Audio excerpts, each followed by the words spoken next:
terkait dengan bagaimana tanggapan dari adat istiadat atau kondisi-kondisi yang khususnya biobatasi di Indonesia seringkali terlihat nampak kebablasan. Tadi saya sampaikan bahwa di dalam Islam para ulama sudah merumuskan kaidah-kaidah pokok. Jadi dari tradisi itu bila dihadapi oleh syariat ada kaidahnya oleh para ulama. Ya, nanti ada yang dinamakan dengan qawaid fiqhiyah, kaidah-kaidah fikih yang tidak bisa bertentangan dengan itu. Jadi kalau bertentangan ditepikan, diikutkan adat istiadat kepada syariat. Kalau tidak bertentangan sama sekali, maka silahkan berjalan, tidak ada masalah di situ.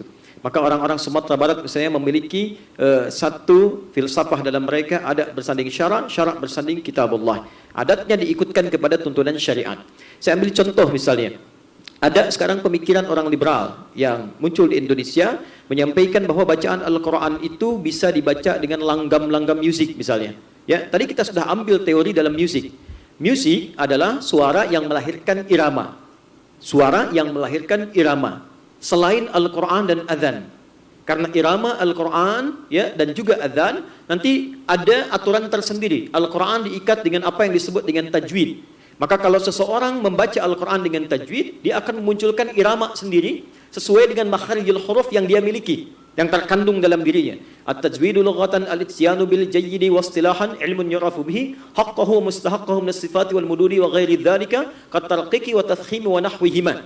Jadi ketika membaca Al-Quran ada panjang, ada pendek, ada madnya, ada sifat hurufnya, ada makharijul hurufnya. Orang yang baca Quran sesuai tajwid, siapapun dia, itu mukjizat Al-Quran menjadikan setiap orang itu punya iramanya masing-masing. Jadi kita bisa hafal, ini bacaannya si fulan, ini bacaannya si fulana. Dengan tajwid sudah ada irama tersendiri. Maka tak boleh tajwidnya Quran dialihkan kepada hukum musik, membaca Quran dengan langgam tertentu selain dengan bacaan atau rumusan tajwid. Contoh, tadi saya katakan dalam ilmu syair, ya di arud itu ada rumusan madid. Seperti misalnya yang kita ketahui tala'al badru alaina bin thaniyatil wada'. Sepanjang penelusuran sejarah, orang-orang Arab sekalipun sudah punya 16 irama musik, tidak pernah baca Quran dengan menggunakan 16 irama itu. Saya belum pernah dengar ada orang Arab dulu sampai dengan sekarang baca Quran dengan bacaan semisal wadduha wal laili idza saja. Tak ada. Ya? Atau Anda baca di Indonesia dengan versi Manuk Dadali misalnya. Iyyaka na'budu wa iyyaka nasta'in. Bubar salat. Ya? Jadi jangan paksakan langgam Jawa, langgam Sunda, langgam-langgam yang lain untuk melakukan pendekatan terhadap bacaan Quran dan ini bertentangan. Jadi kaidahnya al-'adah muhakkamah. Memang adat itu ada hukum khususnya. Tapi bila bertentangan dengan syariat dia tertolak. Bila tidak bertentangan dengan syariat maka disesuaikan dengan keperluan syariat. Silahkan dipraktikkan dalam kehidupan. Itu saja batasannya Pak. Termasuk juga dengan yang di sini. Ada tradisi-tradisi, lihat bingkainya, pelajari hukumnya. Nanti kalau minority ada fiqhul aqaliyat. Kalau nanti prioritas ada fikih aulawiyat. Kalau perbandingan ada fikih nanti tawazun, muqarin, muwazanah. Itu bandingannya, baca bukunya, nanti kaidahnya akan ditemukan, prakteknya bisa bersambung lebih luas. Yang ketiga, tentang infak 10%, ini pun tak ada ya ketentuan spesifikasinya. Contoh tadi Datuk mengatakan misalnya untuk non-muslim bahasan luasnya. Zakat itu diikat dengan kalimat tu'khadhu min aghniyaihim wa turaddu ala fuqaraihim. Diambil dari muslimnya yang kaya sesuai dengan batasannya, ya nanti dikeluarkan kepada himnya itu masih masuk.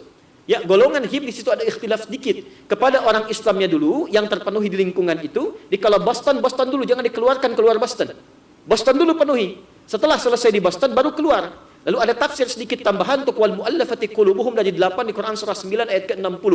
Silahkan kalau ada yang ingin dekat kepada Islam, ingin tahu tentang Islam walaupun dia belum muslim, boleh mendapat bagian dari itu. Tapi infak, pindah ke Quran surah kedua ayat 215. Yas'alunaka madza yunfiqun? Qul ma anfaqtum min khairin. 1 falil walidain, 2 wal aqrabin, 3 wal yatama, 4 wal masakin, 5 wabnis sabil. Jadi kalau ada orang kesulitan karena badai salju, ya dia jadi fakir, jadi miskin kesulitan, boleh dikeluarkan dari infak. Berikan kepada dia supaya membantu dia dan kenal dengan Islam. Tapi infak itu tak pernah diikat dengan kaidah tadi kepada imam khusus 10%. Dikeluarkan dan sifatnya wajib memaksa. Tak ada yang wajib dalam infak kecuali satu.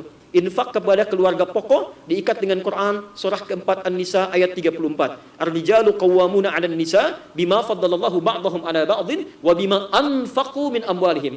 Infak wajib bagi seorang lelaki suami kepada istri dan keluarganya. Selebihnya sunnah. Bisa fi sabilillah, bisa yang 5 tadi di Quran surah kedua ayat 215. Dari semua penjelasan ini, singkatnya, Majelis Ulama Indonesia memberikan hukum bahwa jika ada aliran yang masih menampilkan hukum seperti ini, maka dihukumi dia di luar kaidah-kaidah Islam yang pokok. Dalam bahasa singkatnya, tersesat.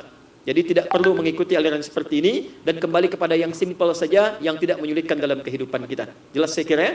Yang ketiga saya kira dikembalikan kepada Datuk untuk bisa menjawabnya. Allah Ta'ala a'lam bis-shawab. Assalamualaikum warahmatullahi wabarakatuh.